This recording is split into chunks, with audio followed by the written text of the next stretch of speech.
I still remember the sound of cutlery scraping against porcelain that night. It wasn't accidental, it was sharp, deliberate, and grating, the kind of sound that crawls under your skin. A knife dragged too hard against a plate. A fork set down without care. Small noises, yet unbearably loud in a room that was already tense. They echoed longer than they should have, as if the house itself was listening. "You're a loser," my stepson said casually. He didn't raise his voice. He didn't look at me. His eyes stayed fixed on his plate, twirling pasta like the words meant nothing at all, like he was commenting on the weather. That was the cruelest part. The ease of it. The confidence. As if he had said it 100 times before in his head and finally decided to say it out loud. The dining table froze. Time seemed to hesitate, suspended between one breath and the next. My husband's fork stopped mid-air, a piece of food trembling at its tip before dropping back onto the plate. No one moved. No one spoke. The chandelier above us hummed softly, its warm light suddenly too bright, too exposed, illuminating every crack in the room and every unspoken truth between us. Outside, the wind brushed against the windows, whispering along the glass of the house I had cleaned room by room, maintained year after year, and sacrificed myself for, yet never truly owned. A house that knew my footsteps better than my name. A house where I belonged to everyone, but nothing truly belonged to me. I felt every eye flicker toward me, waiting. Waiting for anger. Waiting for tears. Waiting for me to defend myself. I said nothing. I lowered my gaze, folded my hands in my lap, and swallowed the words rising in my throat. I let the silence stretch, thick, uncomfortable, heavy enough to suffocate. It settled between us like an uninvited guest, refusing to leave. And in that moment, as they mistook my quiet for weakness, my restraint for surrender, something irreversible began. That silence wasn't defeat. It was the beginning of everything. People often mistake silence for weakness. They assume that a woman who listens more than she speaks must have nothing to say. That night my stepson, Evan, made the same assumption, and in doing so, he revealed how little he truly knew about me. I had learned silence the hard way. Through meetings where speaking up meant being interrupted. Through marriages where compromise slowly turned into erasure. Through years of understanding that power doesn't always announce itself. It waits. I was 43 years old, standing at an age where society had quietly decided my story was already written. Former career woman. Present-day homemaker. Invisible. That was the label they gave me. What they didn't see was the woman I used to be. Before this house. Before this marriage. Before becoming someone's stepmother. I had been a senior financial analyst in a world that didn't forgive mistakes. I had survived boardrooms where a single miscalculation could cost millions and a single careless word could end a career. I had learned how to read people before they spoke, how to hear what wasn't being said, and how to wait for the right moment to act. When I married Richard, I didn't quit my career overnight.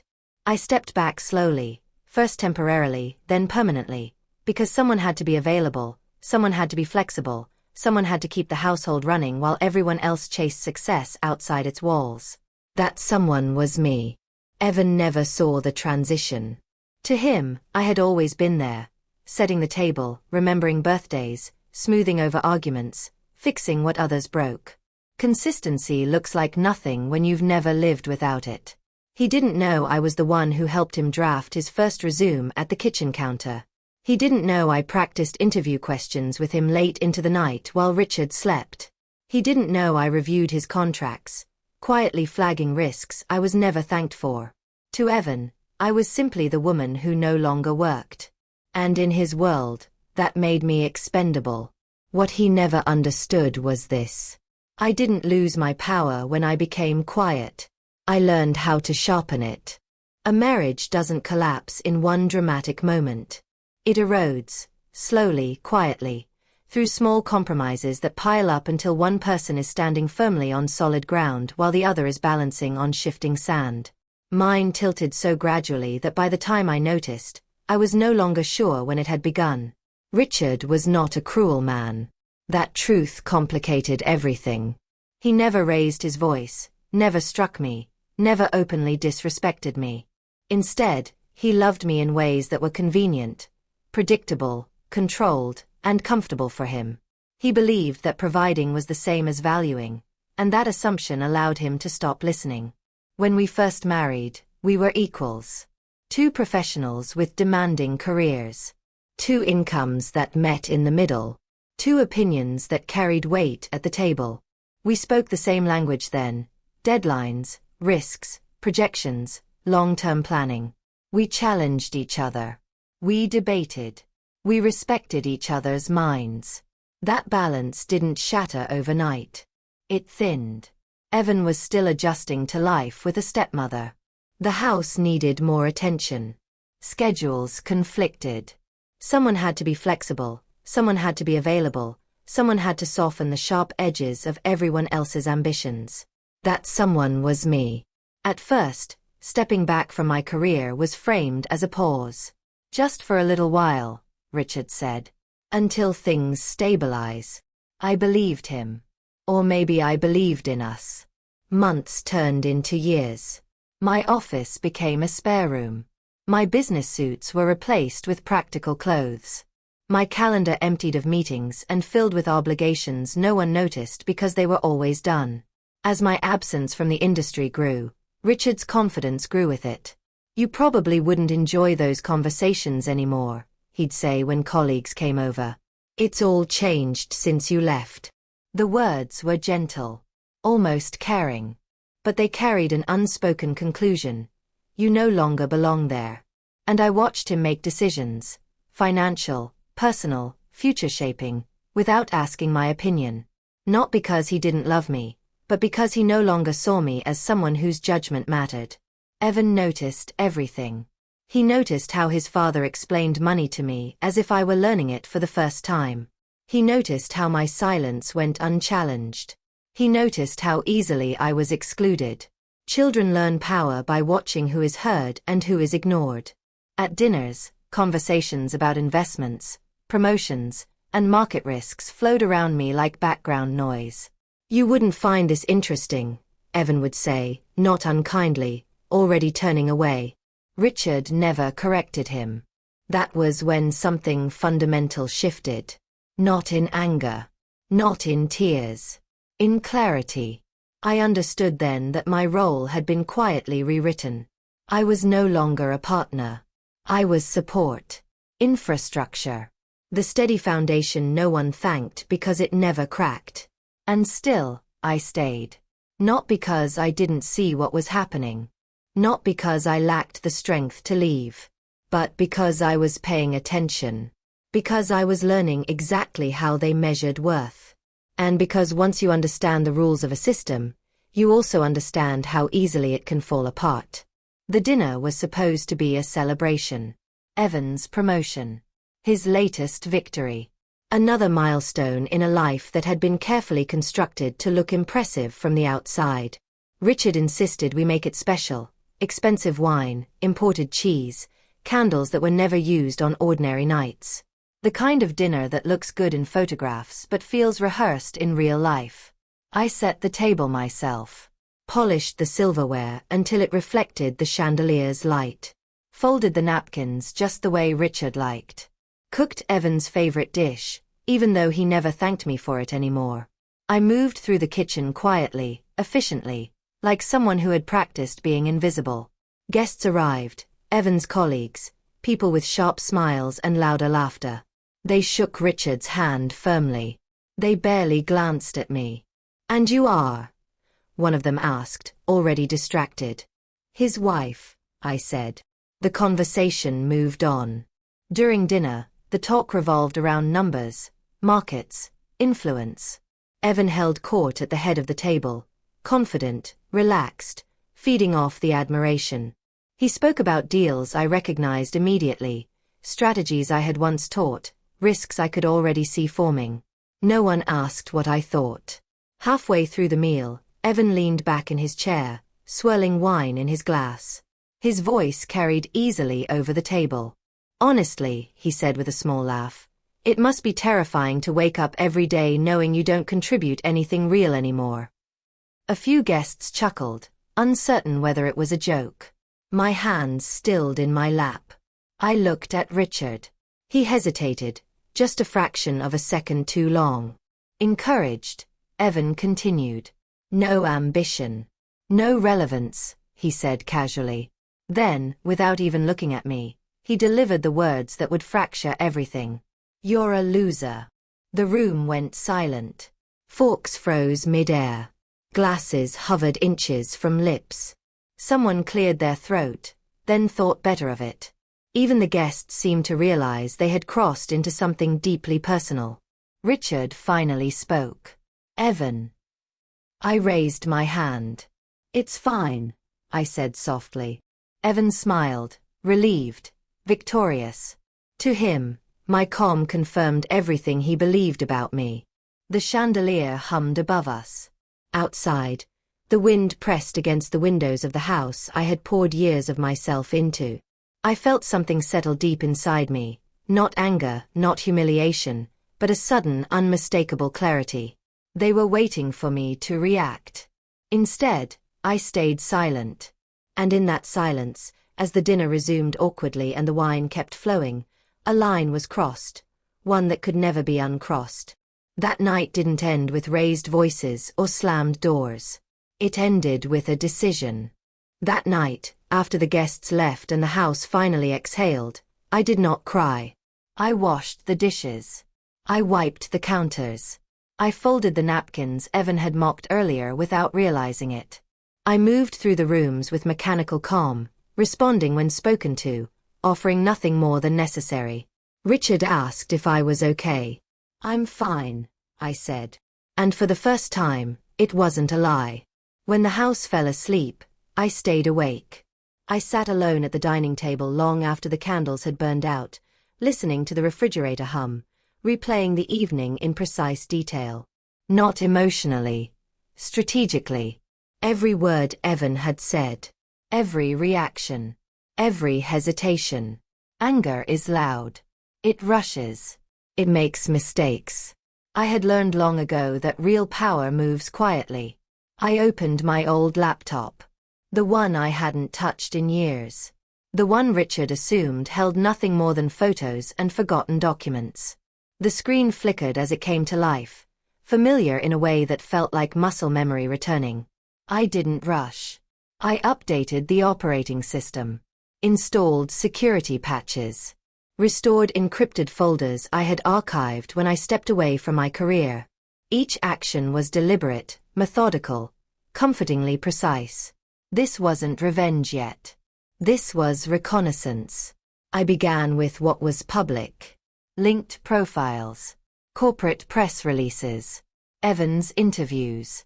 Industry panels where he spoke confidently about ethics, compliance, and risk mitigation. I watched them with new eyes, noting what he emphasized, and what he avoided. Then I moved deeper. Old emails he had once asked me to review, saved automatically to shared backups. Documents he. Every collapse begins with something small. Not a scandal. Not a headline. Just a loose thread, barely visible, easily ignored. Evan had many of them. He was too successful too young, too certain that the systems around him existed to protect him rather than expose him. People like him mistake privilege for intelligence and access for immunity. I began where all truth begins. With context. Evan worked in risk management. The irony sat heavy in my chest. He was paid to identify threats, prevent exposure, and close loopholes, yet he believed he himself was beyond scrutiny. That kind of confidence doesn't come from skill alone. It comes from never having faced consequences. He was careless in small ways. He reused passwords, not identical ones, but variations of the same idea. Birthdays. Initials. Patterns only visible if you were looking closely. And I was very good at looking closely. I didn't break into anything. I didn't bypass security. I accessed what I already had the right to see. Shared devices, old family backups, cloud folders he had synced years ago and forgotten. Convenience had made him lazy. Familiarity had made him sloppy. The first thread appeared in an email. It wasn't illegal. It wasn't even suspicious on its own. But the tone was wrong. Too casual. Too confident. A joke that assumed trust. A line that ended with, "just between us." Those words always matter. Then there was timing. Trades executed just minutes before public announcements. Not enough to raise alarms individually. Small margins. Small advantages. The kind that hide comfortably inside plausible deniability. But numbers tell stories if you listen long enough. I cross-referenced dates, conference schedules, private dinners, phone calls taken in hallways, messages sent late at night, phrased too carefully to be innocent. Patterns began to emerge, quietly, unmistakably. Evan wasn't reckless. He was systematic. He spread risk thin, believing it would make him invisible. He trusted complexity to protect him, never realizing that complexity leaves fingerprints everywhere. That was his mistake. Because systems don't collapse from chaos. They collapse from predictability. And once I saw the pattern, I knew exactly where to pull. I saved the file. Not as proof. Not as evidence. But as the beginning. At first, I hoped I was wrong. Not because I lacked confidence in my skills, but because once the truth is fully uncovered, there is no returning to ignorance. I checked the data again. Then again. I searched for innocent explanations, for coincidences that might soften what I was seeing. There were none. What I discovered wasn't one careless mistake or a single illegal action that could be dismissed or explained away. It was far more calculated than that. It was a system. Shell accounts layered just deep enough to avoid immediate scrutiny. Advice shared during casual family conversations that quietly shaped decisions at work. Trades placed through intermediaries who believed they were acting independently, unaware they were pieces in someone else's design. Individually, each action looked harmless. Together, they told a story. I followed the money, not emotionally, not obsessively, but with discipline. Small profits repeated again and again. Gains modest enough to stay invisible, yet consistent enough to reveal intent when placed side by side. Evan wasn't chasing massive wins. He was harvesting certainty. He knew which deals were coming before announcements were made. He knew which risks would be absorbed quietly. He knew just enough, and shared just little enough, to stay ahead without attracting attention. It was insider knowledge diluted through distance. Careful, calculated, and illegal. What unsettled me most wasn't the scale of what I uncovered. It was his comfort with it. Evan spoke confidently about ethics on public panels. He discussed responsibility in interviews. He presented himself as a guardian of integrity, while privately treating rules as inconveniences meant for less clever people. I documented everything. Dates, names, patterns. Not assumptions, facts. I built timelines the way I once built risk exposure models, watching how one decision led inevitably to the next. By the time the picture was complete, one truth stood out clearly. Evan didn't believe he was doing anything wrong. He believed he was smarter than the system. And people who believe that are always the most dangerous. Until the system finally notices them. I closed my laptop as dawn began to rise, the sky pale and unforgiving. The anger was gone. In its place was something far more dangerous. Calm. Because now I knew. And knowledge, when used correctly, cannot be undone. Evan had never known me. Not really. He thought he did, of course. He thought I was predictable, quiet, accommodating, permanently paused in life. To him, I was the woman who cooked his meals, remembered his preferences, and stayed politely out of conversations that mattered. He mistook proximity for understanding. Before this house, before this marriage, before I learned how to disappear without leaving, I had lived an entirely different life. I had negotiated with people who smiled while planning your downfall. I had sat in rooms where millions could vanish with a single misplaced word. I had learned how power actually worked. Not the loud kind, not the kind that bragged, but the kind that moved invisibly through systems and structures. I knew compliance officers by name. I knew how audits really started. I knew which questions sounded harmless and which ones made companies panic. Evan never asked about any of that. He never wondered why I stayed silent during his business monologues. Never questioned how easily I followed conversations he assumed were beyond me. He thought my lack of interruption meant ignorance. In reality, I was listening. I knew how men like Evan thought. I had worked with dozens of them. Brilliant on paper. Reckless underneath. Convinced that intelligence made them immune to consequences. They all shared the same flaw. They underestimated women who stopped performing. I didn't need access to his firm. I didn't need influence or authority. I had something far more dangerous. Context. I understood how Evan fit into the larger machine, where his confidence crossed into exposure, where his ambition created pressure points. I knew which departments cared about what, and which red flags could never be unseen once raised. And most importantly, I knew patience. Revenge, I had learned long ago, isn't about destruction.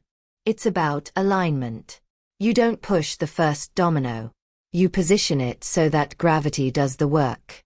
Evan had no idea that the woman he called a loser had once dismantled careers without ever raising her voice. That she knew how to let people indict themselves, slowly, thoroughly, and beyond appeal.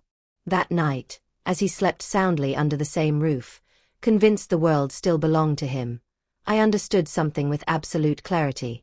I didn't need to expose him. All I had to do was stop protecting him from himself. And that was when I finally smiled. I didn't expose Evan. I didn't accuse him, confront him, or threaten him. That would have been messy and unnecessary. Accusations create resistance, defensiveness, noise. I wanted clarity. So instead of attacking, I held up a mirror. I compiled everything using only information that already existed. Public records. Time-stamped data. Communications he had willingly created. I didn't alter a single detail. I didn't add a word of opinion. Facts don't need decoration. I organized the information the way compliance teams prefer it. Chronological, neutral, impossible to misread. Patterns highlighted not with accusations, but with proximity. This happened here. Then this followed there. Again. And again. No conclusions. No emotional language. No fingerprints. Then I chose the right door. Every institution has one. A quiet channel designed for concerns no one wants to raise publicly. An internal ethics portal. An anonymous reporting system. A compliance inbox monitored by people trained to recognize danger when they see it. I submitted the file anonymously. Not dramatically. Not urgently. Just thoroughly. Then I stepped back. I didn't follow up. I didn't check for responses. I didn't watch for immediate consequences. Because systems like that don't explode. They grind. Slowly. Relentlessly. Without mercy or emotion. Weeks passed. Evan was still arrogant. Still confident. Still unaware. He joked about audits the way careless people always do, certain they were for someone else. But something had shifted. Emails started coming later. Phone calls were taken in closed rooms. His laughter sounded thinner, edged with irritation. He checked his phone too often. Snapped too quickly. At dinner, he barely touched his food. Work stress, Richard explained. I nodded and poured more wine. The mirror was doing its work. Once a system sees itself clearly, it cannot unsee the flaws. And when scrutiny begins, innocence is not enough. Only perfection survives. Evan had never been perfect. And for the first time, the silence in our house wasn't mine. It was his. The first sign wasn't dramatic. There was no shouting, no slammed doors, No late-night panic. Just small fractures, subtle enough that anyone who wasn't paying attention would have missed them entirely. But I noticed. Evan stopped coming home on time. Meetings ran late. Dinners were skipped with vague explanations that changed depending on who asked. His phone never left his hand, yet it seemed to bring him no comfort. He stared at the screen as if it might betray him at any moment. Confidence, once effortless, now required maintenance. At work, his schedule became unpredictable. Invitations to panels disappeared. His name stopped appearing in internal announcements. When he spoke about projects, his voice lacked its usual certainty, like someone repeating lines they no longer believed. At home, the tension followed him through the door. He snapped at waiters, corrected people unnecessarily, laughed too loudly at jokes that weren't funny. Irritation clung to him like a second skin. One evening, he paced the living room while taking a call. "Yes, I understand," he said tightly. "No, I'm saying that wasn't material." A pause. Longer this time. "I can clarify that." Clarify. That word lingered. Richard tried to reassure him. Offered advice. Made calls to people who suddenly weren't as available as they used to be. Doors that had once opened easily now stayed politely closed. I poured tea and listened. "Everything okay at work?" I asked one night, my tone gentle, almost absent. Evan scoffed. "You wouldn't understand." I met his eyes, just for a moment. Then I looked away. The house felt different now. Quieter. Heavy with unspoken things.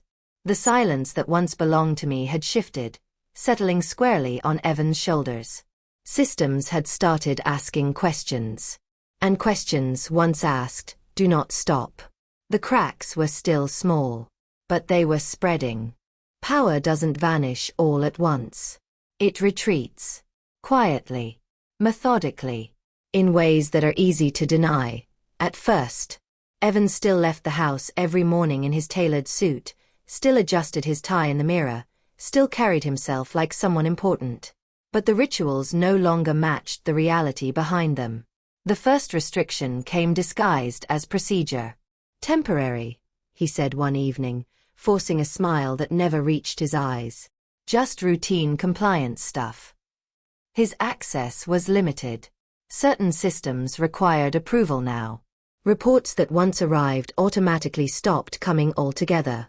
His calendar, once packed weeks in advance, began to thin. Not empty. Just lighter. Then came the meetings he wasn't invited to. He noticed it when conversations ended abruptly as he approached. When doors closed just a second too quickly. When colleagues stopped speaking freely around him and started choosing their words like legal documents. He began bringing work home. Not files. Questions. He paced. Replayed conversations aloud. Argued with invisible opponents in the kitchen long after midnight. Sleep became fragmented. His confidence frayed at the edges. One morning, he didn't leave for work at all. "They've asked me to take some time," he said to Richard, staring at his coffee as if it might explain itself.